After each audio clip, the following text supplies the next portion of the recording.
verset 8, les diacres aussi doivent être honnêtes. Oui, l'honnêteté. Éloignés de la duplicité. Oh, mes frères, la duplicité, l'hypocrisie est ce qui gangrène la plupart des églises. Hypocrite, la duplicité. Comme on a le cas d'une sœur du côté de Côte d'Ivoire qui a entre la vie et la mort dans le coma parce qu'elle a désobéi à son berger. Elle a pourtant un berger au Cameroun. Elle se retrouve en Côte d'Ivoire, reçue par une sœur dans lequel elle est remplie de duplicité et d'hypocrisie. Et Dieu les a punis.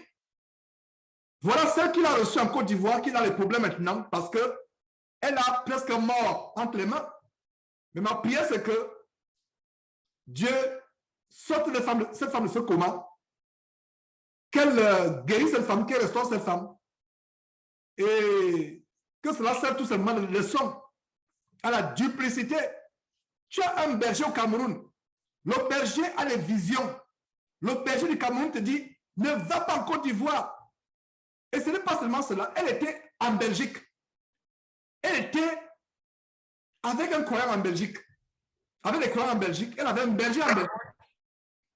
Elle part de la Belgique pour aller au Cameroun. Et en passant, je vais faire une parenthèse par rapport aux églises.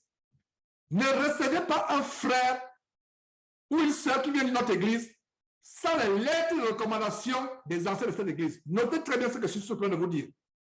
Ceux qui ont en charge des églises de maison, notez bien ce que je suis en train de vous dire. Ne recevez pas. Un frère vient chez vous, dit, je viens de Houston. Si Georges n'est pas au courant, ça peut être un piège. Un frère vient, dit, je viens de Houston, je communie avec Georges de Houston, je vais communier avec vous à Cotonou. Faites attention, c'est un piège. Normalement, et avec ce qui se passe aujourd'hui, avec cette sœur qui est dans le coma, en Côte d'Ivoire, actuellement, où moi je vous parle, c'est une leçon. Cette sœur est en train d'être baptisée par 3 frères. 3 frères. Les frères qui sont affiliés au ministère de Jésus-Christ TV. Imaginez-vous. Elle est baptisée au Cameroun. Elle part en Belgique. Elle est baptisée par un frère de Belgique. Parce qu'elle donne une raison qui n'a même pas de sens. Pour que le frère la baptise. Et quelques temps après, elle se retrouve en Côte d'Ivoire où elle est frappée par Dieu. Elle est baptisée et après son 3e baptême, là voilà le coma aujourd'hui. Et qui l'a menée en Côte d'Ivoire? C'est une sœur qui a usé de duplicité. Je ne donne pas le nom parce que nous prions Dieu que cette sœur revienne de sa duplicité. Fais les choses en arrière, dans le background, derrière le dos des bergers. Je demande souvent aux sœurs, sœurs, je vous en supplie, soyez à votre place. Et méfiez-vous de ce genre de sœur. Elle vient dans une église, vous la voyez tellement active. Mes frères, votre frère Georges que je suis, Dieu nous a donné le discernement et beaucoup d'expérience de ce ministère de Jésus-Christ TV. Méfiez-vous, berger, de ce genre de femme. Vous la voyez active. Elle prend les initiatives. Elle veut tout organiser. Elle est toujours là, chaude. Faites attention. On a eu le cas à Paris avec une seule à Paris. Une église qui se tirait chez elle. L'église a été fermée. Voilà encore le cas en Côte d'Ivoire. C'est ça qui est en Côte d'Ivoire. Qui fait venir une sœur du Cameroun. Le frère du Cameroun, le frère Martin, qui s'occupait de cette sœur-là, a eu une vision. Comment Dieu lui montrait l'état spirituel de cette sœur. Elle a dit au frère Martin qu'elle va en Côte d'Ivoire. Le frère Martin lui a dit, s'il te plaît, ainsi parle au Seigneur. Ce n'est pas la volonté de Dieu que tu passes en Côte d'Ivoire. Je vous parle de cette sœur qui était en Belgique, qui se retrouve au Cameroun ce matin, et après matin, elle veut aller en Côte d'Ivoire. Le vagabondage spirituel. Et cette sœur qui l'invite à Côte d'Ivoire, c'est elle qui est fautive, c'est la duplicité. C'est la duplicité. Martin lui dit, je t'en supplie, sœur, ne va pas en Côte d'Ivoire, ne va pas en Côte d'Ivoire, ce n'est pas la volonté de Dieu, ne va pas en Côte d'Ivoire. Donc, pourtant, elle était baptisée avec les frères qui se réunissent avec Martin. Elle va en Belgique se baptiser avec un frère qui a été son berger en Belgique. Elle revient au Cameroun quelques temps après. Et au Cameroun, elle dit qu'elle va aller en Côte d'Ivoire. Martin lui dit que ce n'est pas la volonté d'aller en Côte d'Ivoire. Malgré se laisse t'entêter, elle est allée acheter le billet d'avion pour aller en Côte d'Ivoire. Ce jour-là, écoutez très bien comment Dieu peut nous bloquer la route, mais on s'entête. Donc, elle va pour acheter le billet d'avion. Notez très bien, l'agence est fermée. Ça aurait été un signe, n'est-ce pas? Le frère, ton berger t'a dit de ne pas en Côte d'Ivoire. Tu vas, tu t'entêtes, l'agence est fermée.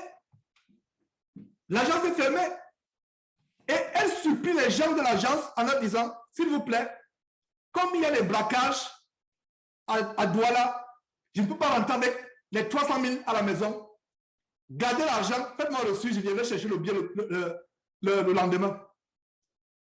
Quelle est la compagnie qui va refuser cela? Au contraire, ils ont besoin d'argent, n'est-ce pas? Ils vont s'empresser à dire, oui, madame, vous avez raison, donnez-nous l'argent, on va gagner l'argent, vous viendrez prendre le billet le lendemain. C'est ce que les compagnies font, n'est-ce pas? Même ici aux États-Unis, les compagnies vont le faire. Mais la femme a dit non, madame, rentrez avec votre argent, revenez demain. Puisqu'il y avait un problème, je ne sais pas s'il y avait un problème d'Internet ou de connexion, je ne sais pas quoi, bref. L'agent lui a dit rentrez avec votre argent. Ce qui est surprenant. Vous voyez comment Dieu voulait bloquer la sœur. Là, voilà donc, elle rentre avec l'argent. Elle est braquée dans le taxi. Sans le savoir. Donc, quand il dit qu'elle est braquée, plutôt elle est volée. Les gens l'ont pressée dans le taxi. Et elle ne savait pas arriver à la maison, elle ouvre le sac. Le sac est fermé, bien fermé, mais il n'y a pas d'argent. Vous savez, les voleurs, ils sont tellement ingénieux. Le diable travaille avec la plupart d'entre eux. Après, il dit non, comment voler l'argent mystiquement? Le berger Martin lui dit non. On ne t'a pas volé l'argent mystiquement. On t'a braqué. Voilà comment ça s'est passé. Donc, le frère l'a convaincu, on t'a braqué. Elle n'a même plus l'argent pour aller en Côte d'Ivoire. C'est cette sœur-là maintenant qui tire les ficelles, qui lui envoie de l'argent. Est-ce que vous me comprenez, frères et sœurs? Cette sœur-là lui envoie de l'argent, malgré le fait qu'on a braqué. Lui envoie de l'argent. Dieu est passé par le berger. Tu n'as pas écouté le berger. Dieu passe par l'agence qui a les problèmes d'Internet ce jour-là pour que on te paye pas on te donne pas le billet d'avion. Tu n'as pas compris. Tu n'as pas compris. Dieu te fait voler l'argent. Parce que Dieu, quand il veut te préserver de la mort, il fait que toute ta maison disparaisse, que tout ton compte bancaire disparaisse. Dieu amène les gens à te braquer parce que Dieu ne veut pas que tu ailles en Côte d'Ivoire. Et cette sœur qui tire les ficelles, qui a la duplicité dans le cœur, et le mensonge, la ruse, manipule la sœur par derrière, paye le billet d'avion. Dès que la sœur va en Côte d'Ivoire, il y a eu un baptême là-bas. Le baptême n'a concerné pas, le baptême concerne d'autres personnes. Le jour du baptême, elle s'improvise, elle dit que baptisez-moi aussi. Et les bergers de Côte d'Ivoire qui l'ont baptisé n'étaient pas au courant qu'elle s'est déjà baptisée avec les martyrs une fois. Elle s'est baptisée en Belgique et là voilà 3 fois. Quel esprit derrière? N'est-ce pas l'esprit de vagabondage? Et quelques jours après le baptême, elle tombe dans le coma. Elle est hospitalisée, moi je vous parle. Entre la vie et la mort. Et voilà la sœur qui l'a invitée, qui tire les ficelles. Elle a une situation grave. Et ma prière, c'est que cette femme ne meure pas. Parce que cette femme meurt, celle qui a usé de duplicité portera ça toute sa vie dans sa conscience et elle peut s'exposer aux poursuites légales de la famille du Cameroun. Parce que la famille va dire que notre fille est morte, elle est partie vivante, bien vivante, notre fille est morte. Et notre frère de Côte d'Ivoire a organisé un jeûne de prière. Et ce qui est aussi important, pourquoi je raconte cette histoire a été connue afin de voir, en fait, peuple du Bénin, je suis en train de mettre un exemple à l'enseignement qu'il vient de donner. Donc, quand on enseigne ces choses, les gens pensent qu'on blague. Les gens pensent qu'on blague. Cette sœur, en cachette, à l'insu de l'église d'Abidjan, qui a fini à Jésus-Christ TV, elle a invité les pasteurs à l'insu pour venir prier pour cette sœur. Elle se trouve en train d'être en contact avec d'autres églises qui ne sont pas fidèles à Jésus-Christ TV. Et les frères de l'église d'Abidjan ne savaient même pas qu'elle priait. On a surpris en train d'amener notre pasteur pour prier, déjà en cachette. Pourtant, c'est une sœur qui prie avec nous. L'esprit de vagabondage. L'esprit de vagabondage. Et j'avais donné l'interdiction formelle que les frères de Côte d'Ivoire ne soient pas en contact avec cette église lanciale qui a été fermée. Elle m'a désobéi. C'est à l'occasion de cette situation où la sœur dans le coma que j'ai appris que, malgré le fait qu'elle m'avait promis qu'elle ne serait plus en contact avec cette église qui a été fermée, avec les membres de cette église, parce que la Bible dit, si quelqu'un obéit par notre évangile, ne dites pas salut. Ne dites pas salut. Ne mangez pas avec cette personne. Ça veut dire qu'un frère qui a été excommunié de nos assemblées, un frère qui est parti, vous n'avez plus de rapport. Parce que la Bible dit, celui qui lui dit salut, contribue à son péché. Il n'y a plus de rapport. Même le numéro de téléphone, vous coupez les ponts. Donc, je pensais que la sœur avait coupé les ponts avec les gens de la SIAD, mais Dieu expose les gens. C'est à cause de cette sœur qui est dans le coma aujourd'hui que j'ai su que non, on n'avait pas coupé les ponts avec la SIAD. Et pour moi, c'est un ordre du Seigneur que je donne pour les églises. Et ce n'est pas un ordre de Georges, c'est l'ordre de la parole de Dieu. Si quelqu'un a été excommunié de nos églises, si quelqu'un n'obéit pas à notre évangile, où la personne est partie, parce que la personne croit à notre évangile, nous n'avons pas de contact. Il n'y a pas de contact WhatsApp, il n'y a pas de contact Facebook, il n'y a pas de contact parce que nous ne venons pas en Christ pour chercher les amis, pour le copinage. Nous venons à Christ pour chercher les gens avec qui nous marchons dans l'intégrité parce que si vous êtes en contact avec des frères qui pensent que vous pouvez toujours aller dans les boîtes de nuit, vous pouvez organiser les anniversaires, vous pouvez aller dans les fêtes mondaines. Ces frères peuvent être un piège pour vous. Vous l'amenez vers le bas. Vous l'amenez vers le bas. Et c'est le cas de Mesmin et le même cas que nous avons eu ici à Houston. Un frère que je voulais diriger la voie du Seigneur, qui est mort dernièrement. J'avais posté une vidéo où je voyageais, aller rendre visite pour ce frère. J'ai amené ce frère avec moi dans ma maison. Et ma prière, c'était que ce frère guérisse. Mais ce frère a plutôt préféré aller vers les frères qui lui disaient l'évangile bonbon.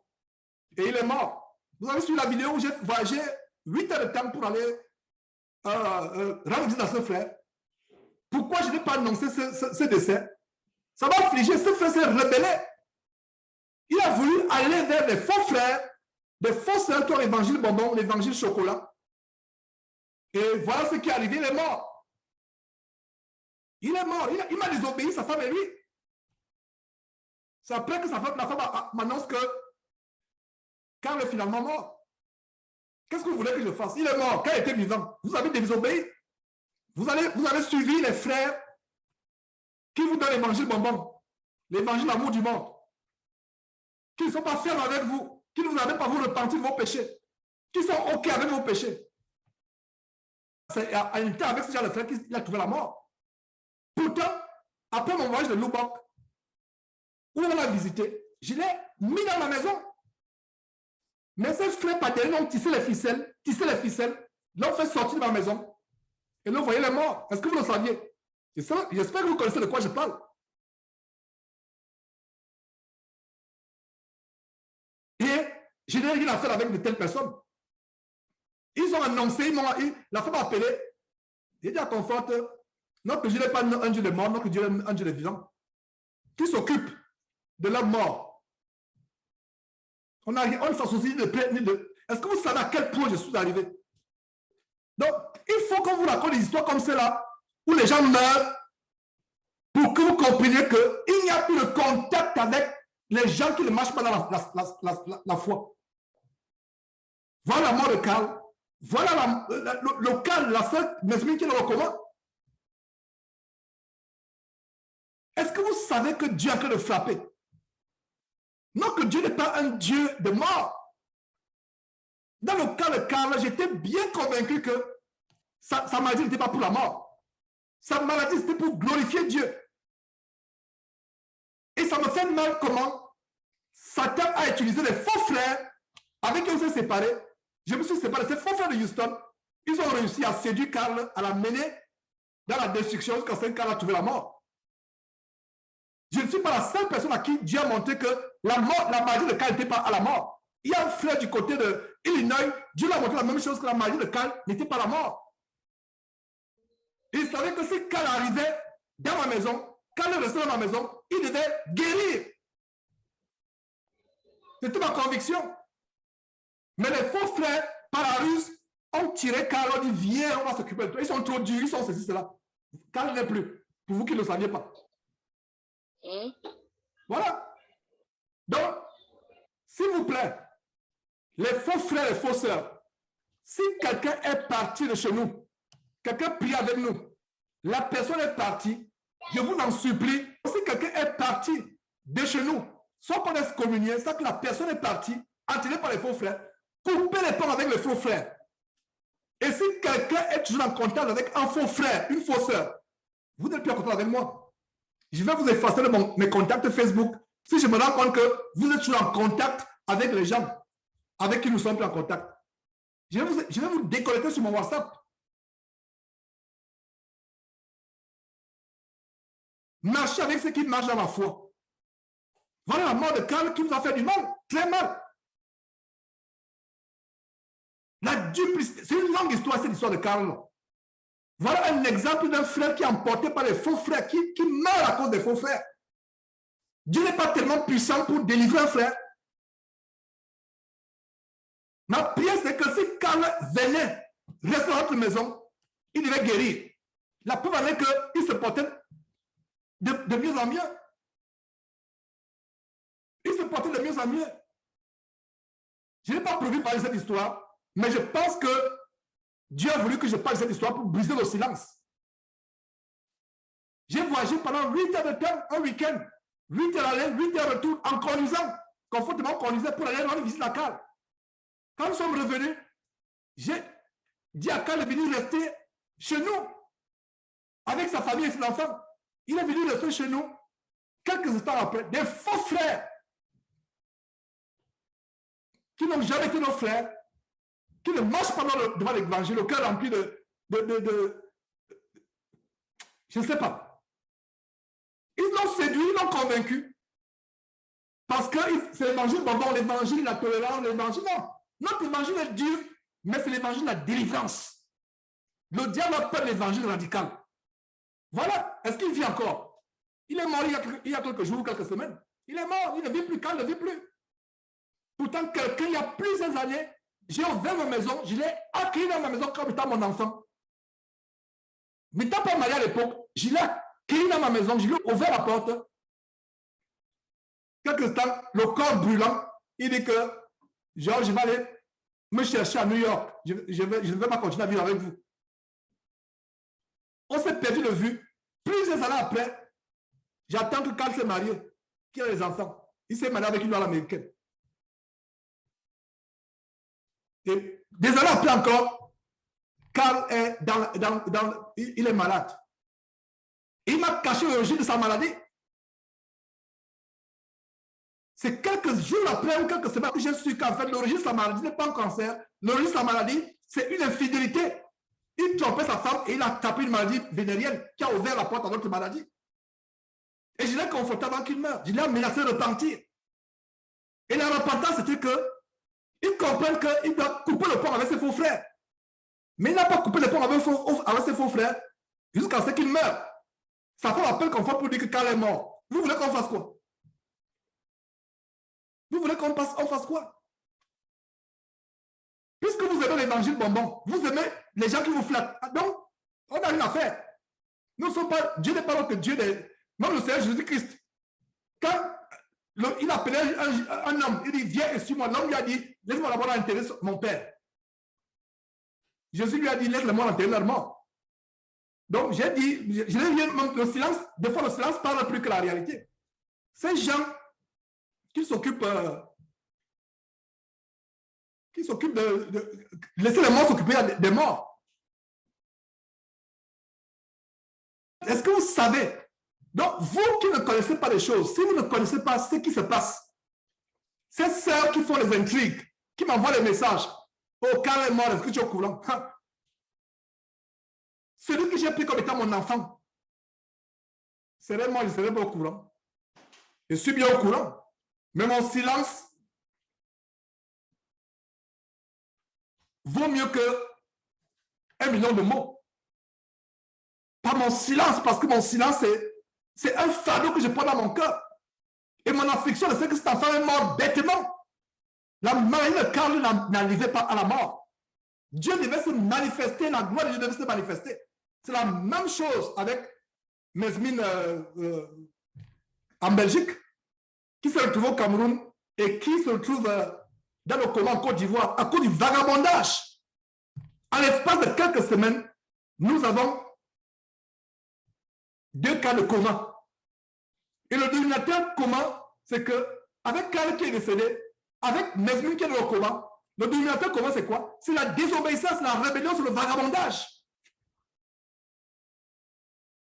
Voilà. Frère du Bénin, Dieu a voulu que par la réunion d'aujourd'hui, vous sachiez les choses qui sont dans mon cœur. Il a fallu que je vide mon cœur et que vous sachiez ce qui se passe. C'est pour vous dire que le travail au Seigneur, ce n'est pas... Je ne comprends pas pourquoi l'apôtre Paul parlait des fardeaux. Il y a les fardeaux, il y a les peines, il y a... nous sommes en pays, nos faux frères, aux faux sœurs. Voilà. Et surtout quand vous voyez un frère qui meurt bêtement, qui aurait pu être guéri, mais qui meurt bêtement. Et ceux qui sont la cause de la mort de Karl, ils doivent se repentir. Hein. S'ils ne repentent pas, c'est grave. Il faut qu'ils se repentent. Terminons cet enseignement. Verset 8 à nouveau. 1 Timothée chapitre 3, verset 8.